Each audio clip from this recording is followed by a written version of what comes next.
Everything is energy, and you're the one controlling it, even if you don't realize it yet. Right now, your brain is processing millions of signals every second. The sensation of your clothes against your skin, the hum of background noise, subtle shifts in light, all happening, all unnoticed. Why? Because your brain filters them out to keep you focused. But here's the catch. That same filtering is also keeping you stuck. Think about the last time you tried to learn something new. Maybe a sport, a language, or a skill. At first, it felt awkward and clumsy. Your movements were stiff, your thoughts scattered. But with practice, things started flowing naturally. What changed? Your brain rewired itself, creating new pathways and patterns. This is where energy control comes in. Many people think they need more energy to get things done. But often, it's not about having more energy. It's about using what you already have in smarter ways. It's like having a full tank of gas but driving with the parking brake on. The energy is there, but it's not flowing right. So how do you fix that? By breaking down the barriers between conscious and unconscious processing, you unlock abilities you didn't know you had. This isn't just a mental hack, it's grounded in neuroscience and cognitive psychology. Let's try something simple. Close your eyes and focus on your breathing. Notice each breath, how some feel deep, others shallow, some warm, others cool. Don't try to change anything, just observe. After a few moments, your breathing will naturally shift. That's your brain releasing unnecessary control patterns. This principle applies everywhere. Our minds create countless invisible rules. Rules we can learn to bend or break. Think of a cat landing on its feet or a baby learning to walk. They don't follow step-by-step instructions. They let their bodies figure it out. As we grow up, we start overthinking. We force results instead of letting them happen. We get stuck in rigid patterns of thought and behavior. These patterns might help in some ways, but they also block us from reaching our full potential. Energy control is about spotting these hidden patterns and working with them, not against them. It's like learning to surf instead of fighting the waves. The force is already there. You just need to ride it. You'll learn how your brain creates its version of reality and how to adjust that perception. It's not about seeing things that aren't there. It's about noticing what's been there all along, waiting to be discovered. The techniques are practical and straightforward.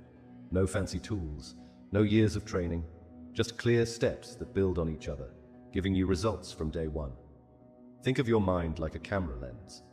Right now it's on auto mode, letting your brain decide what to focus on. Energy control teaches you how to switch to manual, giving you more options and better results. This might sound abstract, but the effects are real and measurable. Athletes use these techniques to sharpen their performance.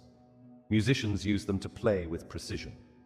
Business leaders use them to make clearer decisions. The applications are endless because these principles tap into how your brain naturally works, and most people aren't even aware of it. Before we go further, take a moment to notice your surroundings. Really notice the colors, shapes, textures. Feel how your attention jumps from one thing to another. This constant movement of attention is a tool we'll learn to direct and use. The key is starting small and building gradually. Just like you can't run a marathon without training, you can't instantly master control over your mental processes. But with the right approach, you can make steady progress that adds up to big changes. In the coming sections, we'll break down exactly how to do this, step by step. You'll learn to see through the illusions your brain creates and access deeper levels of awareness and control. Not by forcing anything, but by removing the blocks that hold you back. And the techniques are simple, but the results can be amazing. Let's start. Our subconscious is like the matrix of perception that shapes how we see and interact with everything around us. Think of your brain as a supercomputer that processes millions of bits of information every second. But here's the catch. We don't notice most of it. Right now, your brain is filtering out the feeling of your clothes on your skin, the background sounds, and countless other sensations. It picks what matters and drops the rest.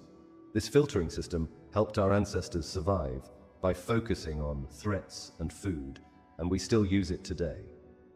Let me show you something interesting. Close your eyes for 5 seconds. What did you hear? Most people notice sounds they didn't pay attention to before. Your brain was always picking up these sounds, but it didn't bring them to your attention until you focused on them. This selective attention works like a spotlight in a dark room. Whatever the light points at becomes clear, while everything else stays in shadow. But unlike a real spotlight, your brain can move this focus instantly, between different senses, from sight to sound, to touch, and back again. Your beliefs and past experiences color everything you notice. If you think snakes are dangerous, you'll spot snake-like shapes faster than someone who likes snakes. Your brain creates shortcuts based on what you've learned matters to you. These shortcuts can trick us. Look at a banana under blue light. It still looks yellow because your brain knows bananas are yellow. Your brain changes what you see to match what it expects to see. This happens all the time without you knowing it. But you can train your brain to notice more. Athletes do this. They practice until they can spot tiny movements their opponents make, like a slight shift in weight that signals a direction change. Musicians learn to hear subtle differences in sound, like microtones or timbre that most people miss. Poker players become experts at reading micro-expressions or changes in breathing that reveal when someone's bluffing. Chefs develop a highly refined palate, detecting even the slightest imbalance of seasoning in a dish. Detectives sharpen their ability to pick up on inconsistencies in body language or tone during an interrogation. And stock traders train their minds to spot patterns and anomalies in market behavior that others overlook. Your brain gets better at noticing what you train it to notice, no matter the skill or profession. What you focus on, you empower. Think about learning to drive. At first, everything needed conscious attention. The pedals, the steering, checking mirrors. Now you do most of it automatically. Your brain learned what to focus on and what to handle in the background. This same process happens with energy work. When you start, you might struggle to feel subtle energy movements. But with practice, these sensations become clear. Your brain learns new patterns and creates new shortcuts. You can use this to your advantage. By practicing focused attention, you teach your brain to notice energy patterns it used to filter out. It's like turning up the contrast on a photo. The details were always there, but now you can see them better. Let's try something. Focus on your hands. Don't move them, just feel them. After a few seconds, you might notice tingling, warmth, or a slight pulsing. These sensations were always there. You just weren't tuned into them before. Your brain creates your reality based on a tiny fraction of available information. By learning how this process works, you can start to expand what you notice and experience. This isn't about seeing things that aren't there. It's about noticing what's already present. The matrix of perception isn't fixed. It changes based on what you learn and practice. Every time you work with energy, you're training your brain to notice new patterns and connections. This makes energy work easier and more natural over time. Think of it like learning a new language. At first, you hear a stream of unfamiliar sounds.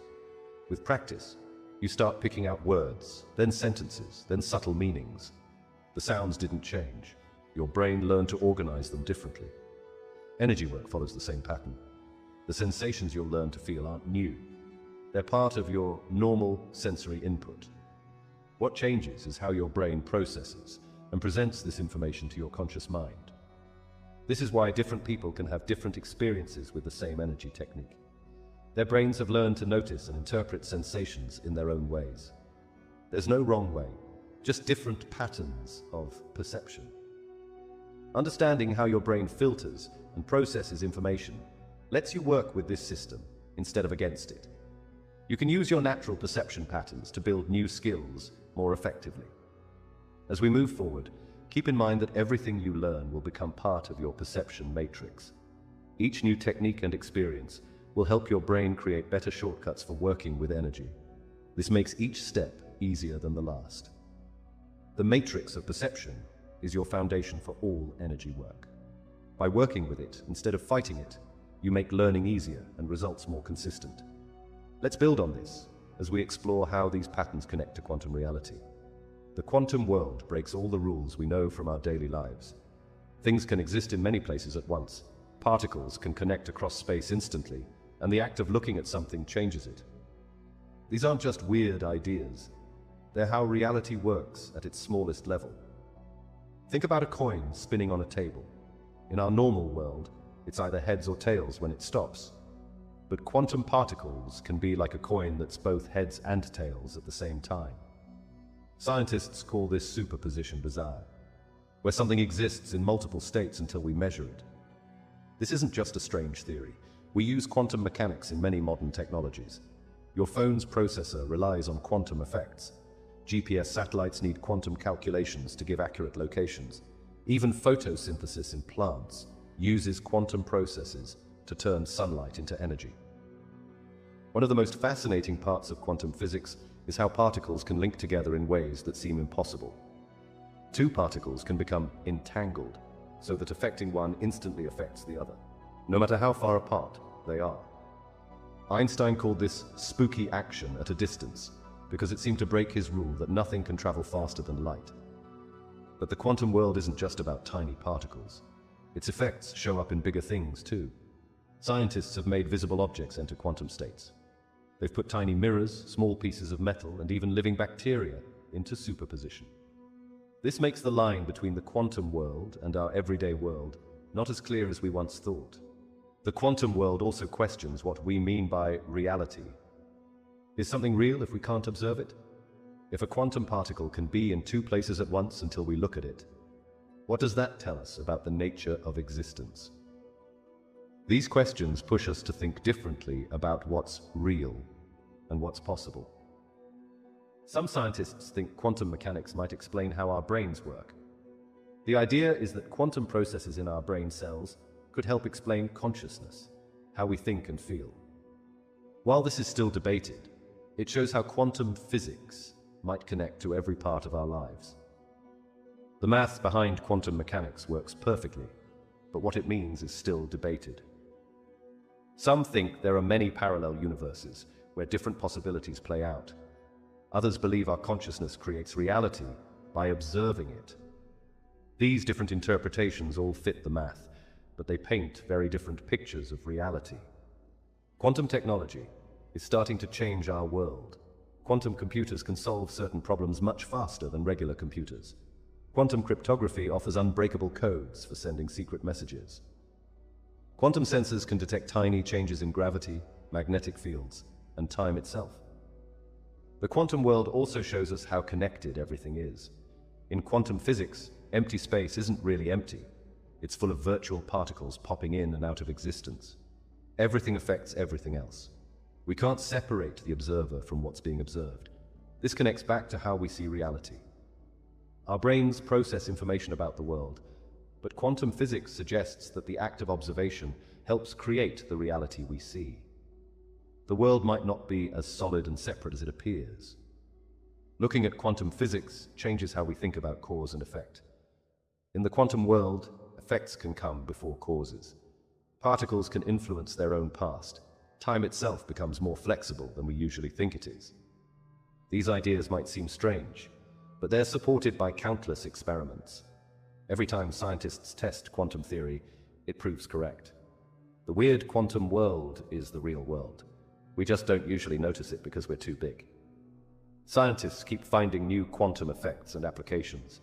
They're learning to control quantum systems better, leading to new technologies. The quantum world isn't just about physics. It's becoming part of engineering, biology, and computing. The quantum world shows us that reality is more interesting than we imagined. It's not just about tiny particles. It's about the basic nature of everything. Understanding quantum physics helps us see how amazing and mysterious our universe really is. This takes us to our next topic, how the act of observation changes what we're looking at. The quantum world has shown us that we can't separate the observer from what's being observed. This observer effect is key to understanding both quantum physics and how we experience reality. The act of watching changes what we see. This simple truth lies at the heart of quantum physics and carries deep meaning for how we work with energy. Think of a child playing alone. They act naturally, freely, without concern. But as soon as they notice someone watching, their behavior shifts. They become more self-conscious, perhaps showing off or hiding away. This same principle shows up in the tiniest parts of our universe. When scientists try to measure a quantum particle, the very act of measurement affects its state. It's like trying to check if a room is dark. You have to turn on a light, but that light changes the darkness you wanted to observe. Let's look at what this means for energy work. When you focus your attention on energy, You're not just passively watching. You're taking part in how it moves and changes. Your observation creates a connection, a bridge between you and what you're observing. But this isn't bad news. It's actually a tool we can use. By knowing that our attention affects energy, we can be more precise in our practice. If you want to sense energy in your hands, the moment you focus on that sensation, you're already starting to create it. Your expectation helps shape what happens. This brings us to an interesting question. If observation changes what we're looking at, how do we know what's real? The answer might surprise you. Everything we observe is real, just changed by our observation. It's like a dance, where both partners affect each other's movements. Think about watching the sunset. The colors you see, the feelings it creates, these come from both the sunset itself and how you're choosing to experience it. Your mood, your thoughts, your focus, all play a part in what that sunset means to you. For energy work, this means being aware of how your attention shapes your experience. If you're looking for peaceful energy, your observation helps create that peace. If you're searching for strength, your focus helps bring that strength forward. But there's more to it than just watching. The observer effect teaches us about responsibility in our practice. Since we know our attention affects what we observe, we need to be clear about our intentions. What we focus on grows stronger. This doesn't mean we're making things up. Instead, we're participating in reality rather than just watching it. When you work with energy, you're both the observer and part of what's being observed. It's like being both the photographer and part of the photograph. Let's consider what this means in practice. When you sense energy, notice how your expectations influence what you feel. Are you looking for warmth, tingling, movement? Your expectations help shape your experience. This isn't wrong. It's natural and useful, as long as you stay aware of it. The observer effect shows us that there's no such thing as purely objective observation. Everything we do, everything we notice, everything we measure, includes our own influence. This is both a challenge and an opportunity. For those starting out in energy work, this might seem strange. How can you trust what you're experiencing if you're partly creating it? The answer is simple. What matters is the result, not whether it fits some idea of pure observation. If your practice helps you grow and heal, it's working. Think of it like learning to ride a bike. At first, you might worry about whether you're doing it right. But once you're moving, what matters is that you're staying up and going where you want to go. The same goes for energy work. Focus on results rather than perfect technique. The observer effect teaches us to be honest about our role in what we experience. We're not passive watchers, but active participants in everything we do. This awareness makes our practice more effective because we stop fighting against our natural influence and start using it wisely. As we move forward, keep in mind that your attention is a tool. Like any tool, it works better when you know how it affects what you're working with. Your observation creates change. Use this knowledge to guide your practice and strengthen your results. This understanding leads us naturally to our next topic: how to work with these principles to break through old patterns and create new possibilities. The illusion of separation between observer and observed is about to shatter, opening up new ways of working with energy. The way we see energy has been wrong from the start. Most of us grew up thinking about energy as something that just happens, like electricity flowing through wires or heat rising from a stove. But these are just the surface effects of something much bigger.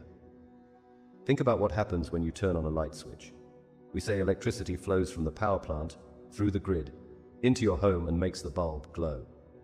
This explanation feels right because it matches what we see. But it's an illusion, a story we tell ourselves to make sense of what's happening. The truth is more surprising. Energy doesn't flow anywhere. It's already everywhere all the time. What we call energy transfer is really just a chain reaction of energy states changing from one form to another. The power plant doesn't send energy to your home. It creates a disturbance in the energy field that already exists everywhere, and that disturbance ripples through the grid until it reaches your light bulb. This might sound like splitting hairs, but the difference is huge. Once you stop thinking about energy as something that moves from place to place, you start seeing the real picture. Everything around us is made of energy in different states. Matter itself is just energy in a very dense, stable form. Let's look at heat. We say heat rises, but heat isn't a thing that moves up. It's energy spreading out to reach balance. When you put your hand near a hot object, you're not feeling heat traveling to your skin. You're feeling your own energy state, changing in response to the energy state of the air molecules around you. The same goes for every form of energy we know. Sound isn't a thing moving through air. It's a pattern of pressure changes in the energy that's already there. Light isn't something streaming from the sun. It's a ripple in the electromagnetic field that fills all space. Electricity works the same way. It's not electrons traveling down a wire, but a wave of energy transferring through the field around the wire. Even gravity isn't a force pulling objects together. It's the curvature of space-time causing energy to seek balance. Think about water flowing down a hill. It's not the water itself that's driving the movement. It's the energy difference between higher and lower ground. And chemical reactions? They're just energy rearranging itself within molecules, creating new bonds as it seeks equilibrium. Everywhere you look, energy is shifting, spreading, and transforming. Not as something separate, but as the very fabric of existence shaping itself in infinite ways. This new way of seeing energy changes everything about how we can work with it. Instead of trying to push energy around, we can focus on changing energy states in useful ways. It's like the difference between trying to move water by carrying it in buckets versus opening and closing dams to direct the flow of a river. The observer effect we talked about earlier starts making more sense too. We're not separate observers watching energy do things. We're part of the same energy field, interacting with it through our observations. Every measurement we make, every interaction we have is really just one part of the energy field affecting another part. This isn't just theory. It has real practical uses. Solar panels work better when we design them based on energy state changes rather than trying to capture sunlight. Batteries last longer when we build them to maintain stable energy states instead of thinking about storing and releasing charge. Even simple machines work more efficiently when we stop fighting against energy's natural patterns and start working with them. Breaking free of the old way of thinking about energy takes practice. We're so used to the illusion that it feels more real than reality. But once you start seeing energy as it really is, as a single field that everything is part of, you can't go back to the old view.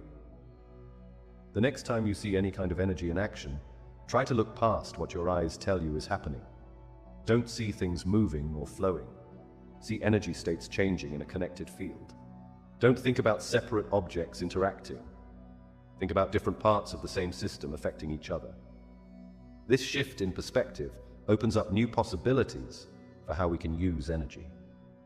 Instead of fighting against what we think are the limits of energy transfer, we can work with the natural patterns of energy state changes.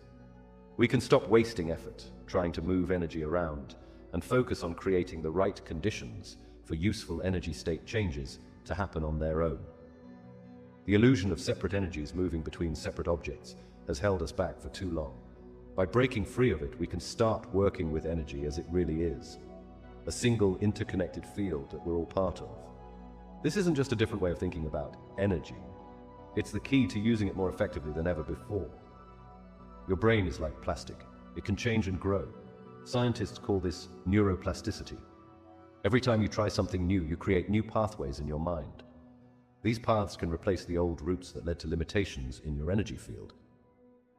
Think of your comfort zone as a starting point, not a prison cell.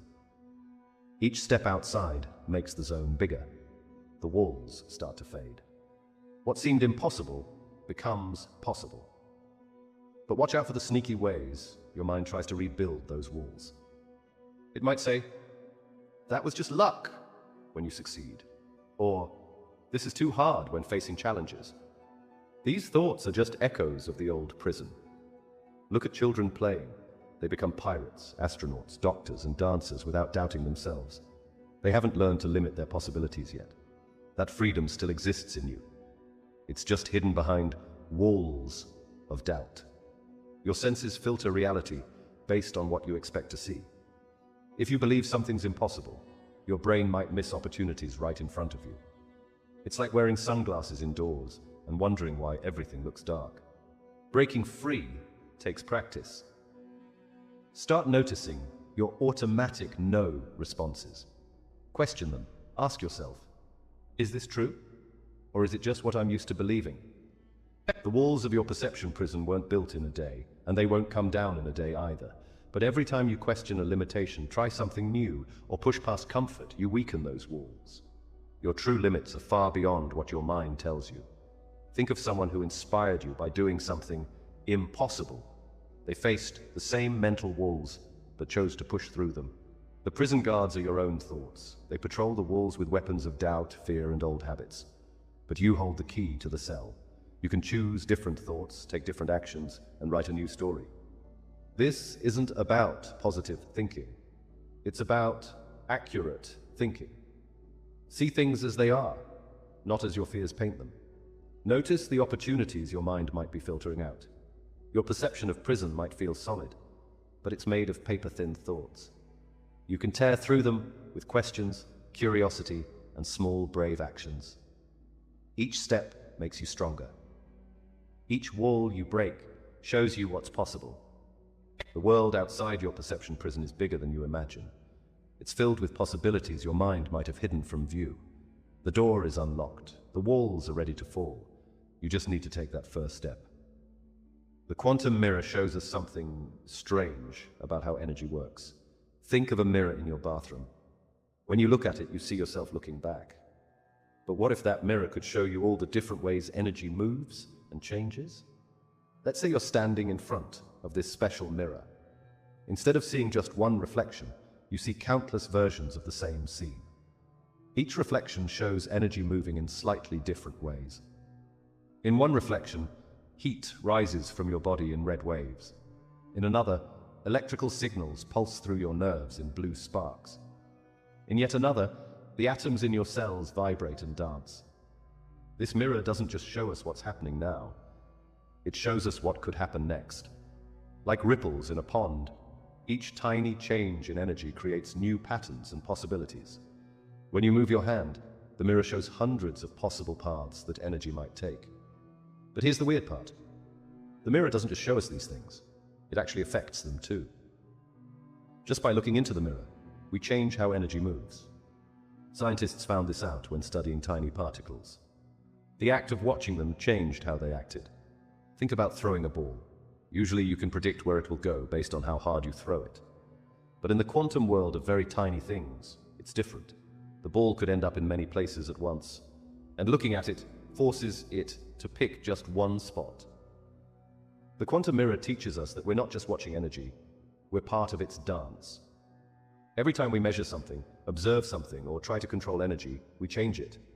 It's like trying to catch smoke with your hands. The very act of reaching for it changes its shape. This might sound confusing, but it helps explain why some of our attempts to control energy don't work out like we expect. We can't just stand outside and pull strings like a puppet master. We're always in the mirror too, part of the same energy system we're trying to control. Some people who work with energy have started using this idea. Instead of fighting against this strange effect, they work with it. They know that sometimes the best way to direct energy is to step back and let it find its natural path, like water flowing downhill. The mirror also shows us something about time. In its reflections, we can see that energy doesn't just move forward like an arrow. It spreads out in all directions at once, creating webs of connection. Past and future blur together in patterns that look more like a dance than a straight line. This changes how we think about controlling energy. Instead of trying to force it into the shape we want, we can learn to read these patterns. We can spot the places where small changes might create big effects, like finding the right spot to tap a crystal glass to make it sing. But the mirror has one more lesson for us. Sometimes, when we look into it expecting to see chaos and confusion, we find surprising order instead. The same patterns keep showing up, like fractals in nature. The way tree branches look like smaller versions of the whole tree, or how clouds form similar shapes at different sizes. These patterns tell us that even when energy seems random and unpredictable, there might be hidden rules guiding it. Not strict rules like traffic laws, but more like the rules that make birds fly in formation or waves break on a beach. The quantum mirror isn't really a mirror you can buy or build. It's a way of seeing how we connect with energy. Every time we try to measure, control, or change energy, we're looking into this mirror.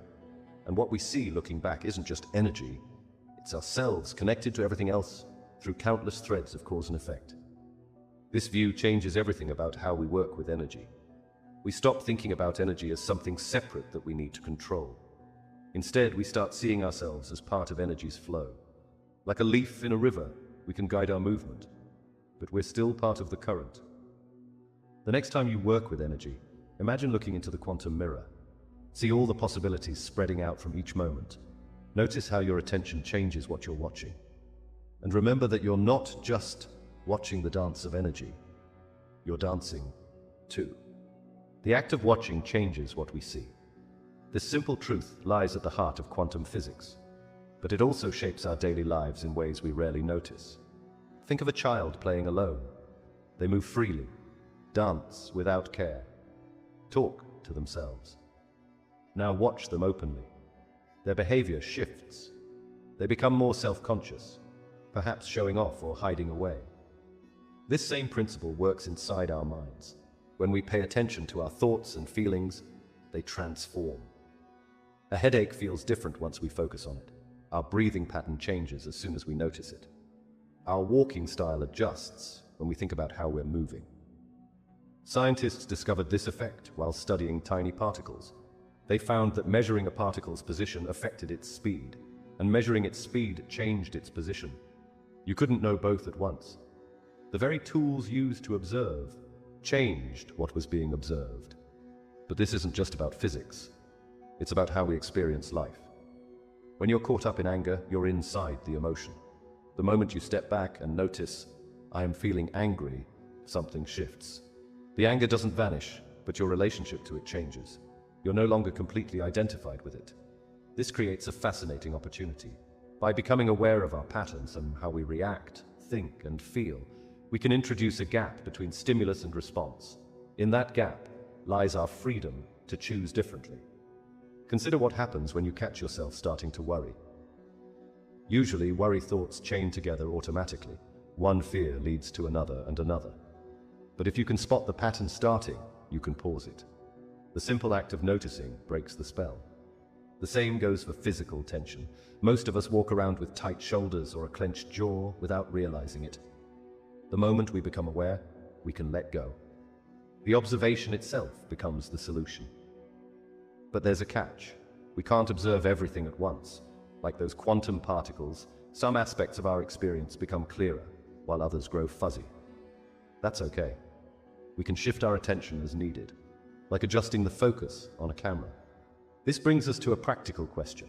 What should we observe? The answer depends on what we want to change or understand. If we're trying to break a habit, we might watch for its triggers. If we're learning a skill, we might track our practice patterns. If we're building relationships, we might notice our communication styles. The key is to observe without judgment. Like a scientist collecting data, we want to see what's actually happening, not what we think should be happening. This neutral awareness is what allows natural change to occur. Sometimes the changes are subtle, a slight shift in posture, a small pause before speaking, a gentle relaxation of tension. Other times, they're dramatic, a complete change in behavior or perspective. Either way, they start with observation. This brings us back to where we started. The simple act of watching changes what we see. But now we can use this knowledge. We can be more strategic about what we pay attention to and how we observe it. We can use our awareness as a tool for growth and change. The observer effect isn't just a quirk of quantum physics or a psychological curiosity. It's a practical tool we can use every day. By choosing what we observe and how we observe it, we can work with this principle rather than being unconsciously affected by it. Next time you want to change something in your life, start by watching it carefully. Don't try to force change. Just observe with curiosity and patience. Let the power of attention do its work. After all, in the dance between observer and observed, both are always changing. The pictures in our minds shape our reality more than we often notice. Think of your mind like a movie projector, constantly playing films about what you expect to happen. These mental movies affect how we feel, act, and what results we get. Let's look at two different mental movies about the same situation. Picture yourself walking into a room full of people. In one version, you see yourself as awkward, out of place, with others judging you. Your heart beats faster, your muscles tense up, and you start feeling anxious before anything has even happened. Now rewind that mental movie and play a different version. This time you see yourself walking in confidently, connecting easily with others, and having good conversations. Notice how your body feels more relaxed and your energy flows better just by changing the movie in your mind. These mental movies run automatically most of the time. They come from our past experiences, what others told us, and what we decided to believe about ourselves. But here's the interesting part. We can learn to be the director of these inner movies instead of just watching them passively. Start by catching yourself when you're playing negative movies in your mind. Maybe you're about to give a presentation and your mental movie shows you messing up and people laughing. Stop the projection right there. Take a breath. Now, consciously create a new movie where you speak clearly and people listen with interest. The trick isn't to force yourself to think positively all the time. That's not realistic. Instead, become aware of what movies you're playing and how they affect your energy. Some people think this is just wishful thinking, but research shows that our brain responds to mental rehearsal almost the same way it responds to actual experience. Your brain doesn't know the difference between a real event and one you vividly imagine. Athletes use this principle when they mentally practice their moves, perfecting their technique without ever stepping onto the field. Musicians do it when they rehearse in their minds, visualizing their fingers moving across an instrument or their voices hitting every note. Public speakers use it to rehearse their delivery, imagining the energy of the audience and their confidence on stage. Chess players use it to simulate entire games in their minds, anticipating their opponent's moves and their own counter-strategies. Even surgeons use this technique, visualizing the precise steps of a complex procedure to ensure a steady hand and focused mind. You can use this same principle to shape your energy, decisions, and actions in any situation, visualizing outcomes so clearly that your brain begins to act as if they're already happening. But there's more to it than just positive thinking.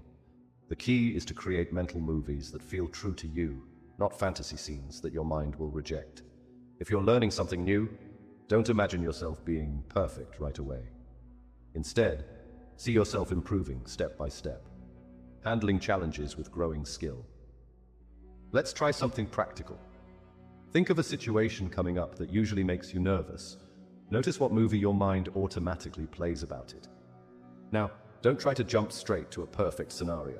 Instead, adjust the movie slightly. If you see yourself failing completely, change it to handling things okay, even if not perfectly.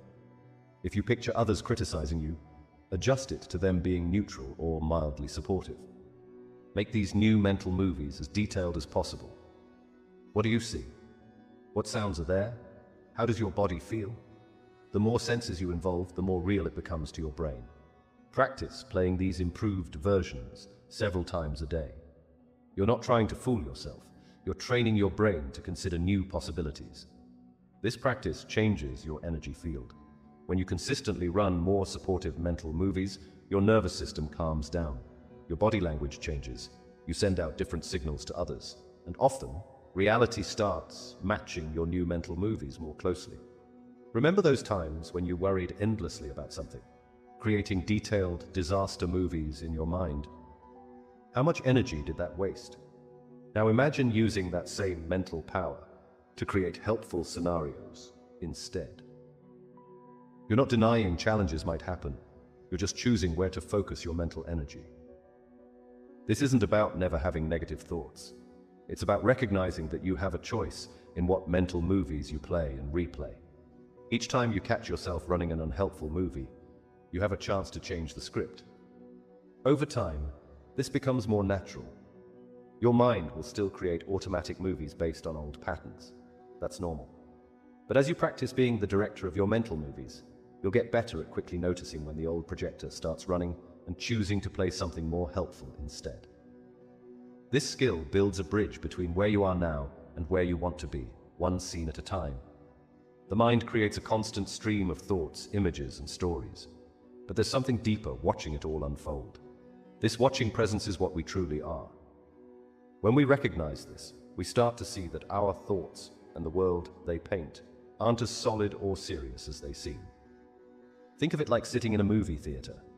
The screen shows all kinds of scenes, happy ones, scary ones, exciting ones. But you're just sitting there watching it all. You don't get wet when it rains on screen. The monster can't actually hurt you. In the same way, our thoughts create a movie in our minds, but we are the awareness watching it. This watching presence is always here, in every experience. It's what knows you're reading these words right now. It's what notices your breathing, the sounds around you, the feelings in your body. This awareness doesn't come and go like thoughts do. It's the constant background to all experience. When we mistake ourselves for our thoughts, we suffer needlessly. We believe we are our worries, our plans, our regrets. But these are just temporary appearances in awareness, like clouds passing through the sky. The sky itself, pure awareness, remains untouched. This isn't just an interesting idea. It points to something immediate and practical. Right now, you can notice that you are aware. This awareness is reading these words. What is it that knows these words are appearing? What is it that notices your thoughts about what you're reading? You might say, well, I am aware, but look closer. This I that's aware, can you find it? Or is there just awareness itself, knowing everything that appears? The sense of being a separate me is itself just another appearance in awareness. This is what unity means. Not that everything becomes one blob, but that everything appears within and as awareness itself. The world doesn't disappear, thoughts and feelings continue, but they're recognized as expressions of awareness, rather than solid, separate things. You can test this right now. Notice a thought. Where does it appear? Not in space. You can't point to where thoughts are located. They appear in awareness. Notice a sound. Where is it known? In awareness. A sensation in the body. Where is it felt? In awareness. Everything you experience appears in and is known by awareness. This might sound abstract, but it's the most concrete thing there is. It's your direct experience right now. You don't need special states or experiences to notice this. You don't need to change anything. Just look and see. What is it that's aware of this moment? When we see this clearly, something shifts. We stop taking thoughts so seriously. We stop believing in a separate self that needs defending. We see that awareness is already complete, already at peace. The movie of experience can play however it plays. This doesn't mean we become passive or stop engaging with life. Action still happens naturally, but it flows from awareness rather than from a contracted sense of self. We respond to life directly instead of through the filter of me and my story. The mind will object, but what about my problems? What about my life? This sounds like escaping reality. But look at your actual experience. Are you escaping anything by noticing you are aware? Or are you seeing reality more clearly by recognizing what you truly are? This recognition can deepen over time. As we rest more as awareness rather than as a thought-based self, life becomes simpler. Problems don't disappear, but they're seen as appearances in awareness rather than as personal burdens. There's more space, more ease, more natural responsiveness. This is our natural state. We don't need to achieve it or get somewhere. We only need to notice what's already here, the aware presence that you are and always have been. Everything appears within this presence, including the thought that says, this isn't true. So right now, simply notice, what is aware of these words? What knows your thoughts about them? What is present when all thoughts pause? This awareness is what you are. Everything else, thoughts, feelings, perceptions, comes and goes within it. This is unity. Our minds create a personal reality that feels completely real, yet differs from what actually exists. Think of it like watching a movie. We see images on a screen and get pulled into the story, feeling real emotions and reactions, even though we know it's just light and sound. This same process happens in our daily lives. Our brain takes in information through our senses and builds what we think is reality. But this reality isn't direct. It's processed, filtered, and shaped by our past experiences, beliefs, and expectations. Let me give you an example. When you look at a tree, you don't see the tree as it truly is. Your brain receives light patterns, processes them based on your learned concept of tree, and creates an image that makes sense to you. The actual tree might be very different from what you perceive. Our emotions work the same way. We don't experience pure feelings. We experience our interpretation of events filtered through our personal history. If someone doesn't wave back at us, we might feel hurt or angry based on our past experiences of rejection, when maybe they just didn't see us. This filtered reality serves a purpose. It helps us make quick decisions and respond to our environment, but it can also trap us in limiting patterns and false beliefs. We might avoid opportunities because of fears based on past experiences that no longer apply to our current situation. The illusion goes deeper than just our senses. Our sense of self, who we think we are, is part of this constructed reality too. We build stories about ourselves. I'm not good at math. I'm always unlucky in love. I can't handle stress. These stories feel true because we've repeated them so often, but they're just patterns in our minds. Social media adds another layer to this illusion. We see carefully curated versions of other people's lives and compare them to our unfiltered daily experience. This creates an even bigger gap between perceived and actual reality. Money is another powerful illusion we all participate in. Paper bills and digital numbers have value because we collectively agree they do. The entire global economy runs on this shared belief system. Time itself might be different from how we experience it. We perceive time as flowing from past to future in a straight line. But physics suggests this might not be how time actually works. Our experience of time passing is another construction of our minds. Breaking free from these illusions isn't about rejecting them completely. They're useful tools for functioning in society. Instead, it's about recognizing them for what they are, mental constructs rather than absolute truth. Think about how a dream feels real while you're in it. Only upon waking do you realize it wasn't reality. Similarly, becoming aware of our daily illusions can be like waking up to a broader truth. This awareness can be liberating. When we recognize that our limitations are often self-imposed through our mental constructs, we can start to question and change them. If our brain created these patterns, it can create new ones. But this recognition comes with responsibility. Once we see how our minds shape our reality, we become more conscious of our role in creating our experience. We can't blame everything on external circumstances anymore. The good news is that understanding the illusory nature of our experience gives us more control over it. Just as a movie loses its emotional grip once we remember it's just a movie, our fears and anxieties lose some power when we see them as mental constructions. This doesn't mean our experiences aren't real. They're very real to us in the moment. But knowing they're constructed by our minds gives us the option to construct them differently. Consider how different cultures see the world in vastly different ways. What's obvious to one group might be invisible to another. This shows how much our perception depends on what we've learned to perceive. Living in the illusion is like being in a play, where we're both the actor and the audience. We can get caught up in the drama, or we can step back and remember it's all a performance. Both perspectives have their place. The key is finding balance, using the illusion when it serves us while staying aware of its constructive nature. This awareness creates space for change and growth beyond the limitations of our current perceived reality. The moment of awakening hits each person differently. For some, it comes like a bolt of lightning, sudden and shocking. For others, it creeps in slowly, like the morning sun breaking through clouds. But once you see it, you can't unsee it. Think back to all the times you felt something wasn't quite right. Those little doubts that popped up when you watched the news, or that gut feeling that the story didn't add up. Those weren't random thoughts. They were your inner compass pointing to truth. We've been taught since childhood to accept what we're told.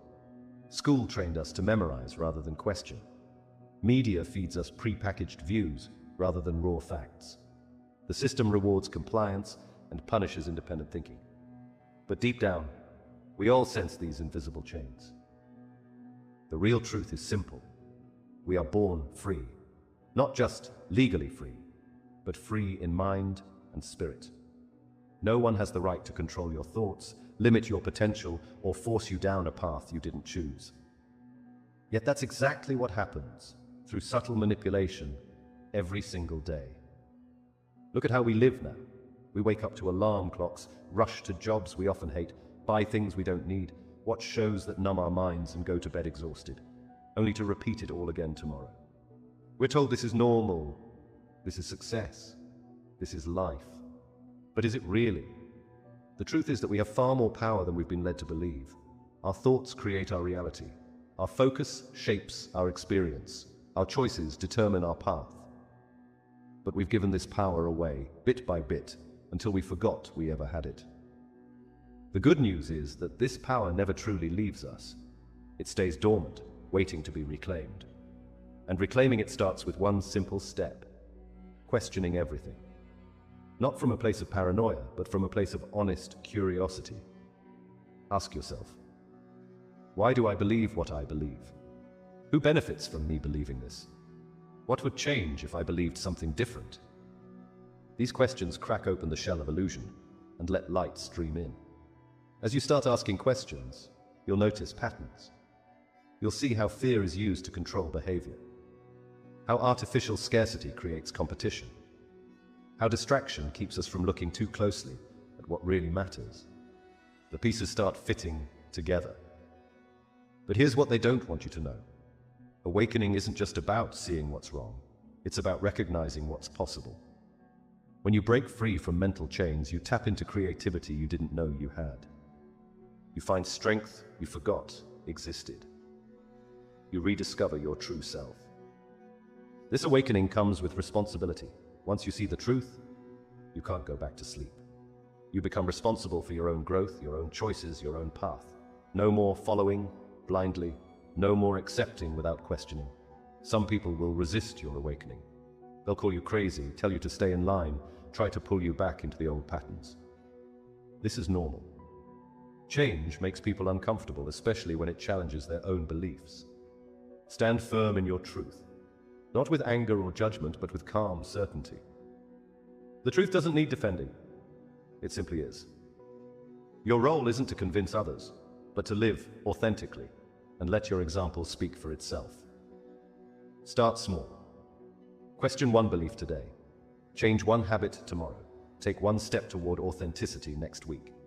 Small steps add up to major shifts over time. The key is consistency, not speed. Your awakening might feel lonely at first, but as you continue on this path, you'll find others who see what you see. People who question what you question. Souls who seek what you seek. These connections will come naturally at the right time. Remember this: awakening isn't a destination, it's an ongoing process. Each day brings new insights, new questions, new opportunities to choose truth over illusion. Some days will feel harder than others. That's okay. Progress isn't always linear. The most beautiful part of awakening is what it reveals about human potential. We are not limited beings meant to live small lives. We are powerful creators, capable of shaping reality itself. This truth has been hidden from us because it threatens those who profit from our sleep. Now is the time to wake up. Not because someone told you to, but because your heart knows it's right. Trust that inner voice. Follow that quiet knowing. Step into your power. The illusion is breaking down. More people wake up every day. You're not alone in seeing through the cracks. Together we create a new way of living, one based on truth, freedom, and authentic connection. This is your moment, your awakening, your truth. And if you've ever seen the movie Inception, you've already touched on this idea. The concept that reality is shaped by belief, imagination, and intention. But this isn't just a movie, it's real. Your energy, your focus, and your belief have the power to shape the world around you. To dive deeper into this and learn how to control your energy field, check out my video on mastering your energy. It's your next step on this journey. And if you're finding value here, be sure to like, comment, and subscribe to stay connected. Let me know in the comments if Inception made you think differently about what's real. Type, "I'm ready," if you feel the shift happening and you're ready to embrace your true power. Thank you for walking this path of awakening with me. Till the next time.